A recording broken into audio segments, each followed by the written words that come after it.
Sa isang ospital sa Cagayan, isa pang 21 anyos na babae, tinuklaw siya ng itim na kobra. Matapos ang 4 na araw, binawian din siya ng buhay dahil walang antivenom.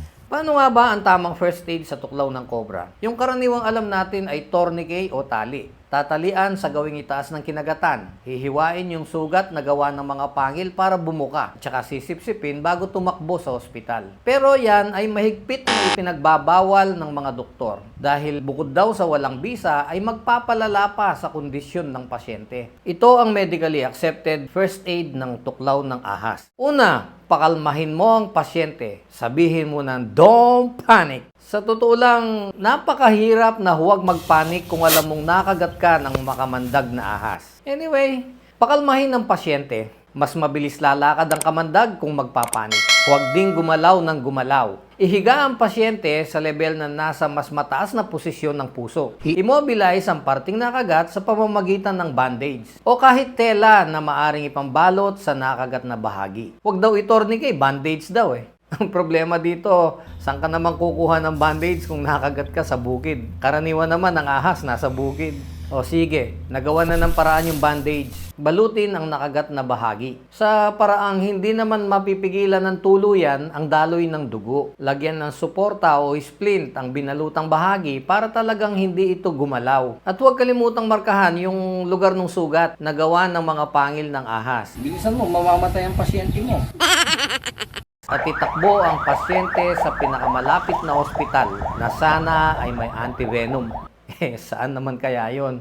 Mga ka-channel, ang maiintindihan natin sa prosesong ito, ang assumption ay may antivenom na available sa ospital. Kung baga ay aasahan natin na mabibigyan agad tayo ng antivenom pagdating doon. Pero ang problema nga, bibihira ang ospital natin na meron ito. At kung meron man, hindi sapat. Pero bakit nga ba bawal ang tourniquet o tali, pagsugat at pagsipsip? Kapag nagtali kasi tayo at napakahigpit, mapipigilan yung daloy ng dugo. Maaring mamatay ang mga selula at mga tissue natin sa nataliang bahagi. At ito ang tinatawag na necrosis, na maaring mauwi sa tuluyang pagkabulok ng laman kung saan ang apektadong bahagi ay kakailanganin ng putulin. Karaniwan ang nakakagat ng ahas ay sa paa. Ang tanong ko mga ka-channel, ano ang mas mainam? Maputulan ng paa o mamatay? Ngayon, bakit naman bawal hiwain o sugatan ang kinagatan ng ahas? Hindi rin naman kasi sigurado na mapapalabas mo ang kamandag mula sa sugat. At mayroong mga ahas na pagkahahaba ng mga pangil. Ibig sabihin, kung mahaba ang pangil ng tumuklaw sa'yo, mas malalim na hiwa ang kailangan mong gawin para maabot ang binauna ng pangil at mapalabas ang kamandag. Mas maraming muscle ang mapipinsala. At isa sa panganib mo pa sa malalang impeksyon ang sarili mo. Pero aalalahanin ko pa ba yung impeksyon, Dok? Kung alam kong mamamatay na ako. Ganun pa man, ang nakakamatay na ahas sa atin ay cobra at king cobra lang. Pero syempre, yung mga sea snakes na mahirap naman nating maengkwentro. Pero lahat sila, pare-parehong may maiksing pangil lamang. Kaya kung gusto mo subukan na sugatan at palabasin ang naiturok niyang kamandag, mababaw na hiwa lang naman ang kailangan. Ngayon, bakit naman huwag sisipsipin? Baka kasi malunok, delikado rin. Kung may sirang ngipin, maaari ding pasukan ng kamandag. Kaya maaari ding mamatay ang sisipsip. Pero pakatandaan natin, ang lahat ng ito ay posibilidad. Maaring mangyari, maaari namang hindi. Tulad lang yan ng pagkakaroon ng antivenom sa ospital na tanging pangontra sa kamandag. Maaring meron, pero sa panahon nga natin ngayon, mas malamang wala. O Dok, nakarating ako ng ospital, buo. Wala akong nangingitim at gutay-gutay na laman. Wala namang antivenom. Paano mo akong bubuhayin? Ngayon, kung natuklaw ako ng ahas, tinali ko, sinugatan ko, ginutay-gutay ko ang kalamnan ko. Sinunog ko ang kinagat, gaya ng ginagawa ng mga snake hunters ng China. At natanggal ko halimbawa ang kamandag dahil may posibilidad na matanggal ko. Oo Dok, malaking pinsala ang ginawa ko sa katawan ko. Dok, mabubuhay pa ako, di ba? Kahit walang antivenom.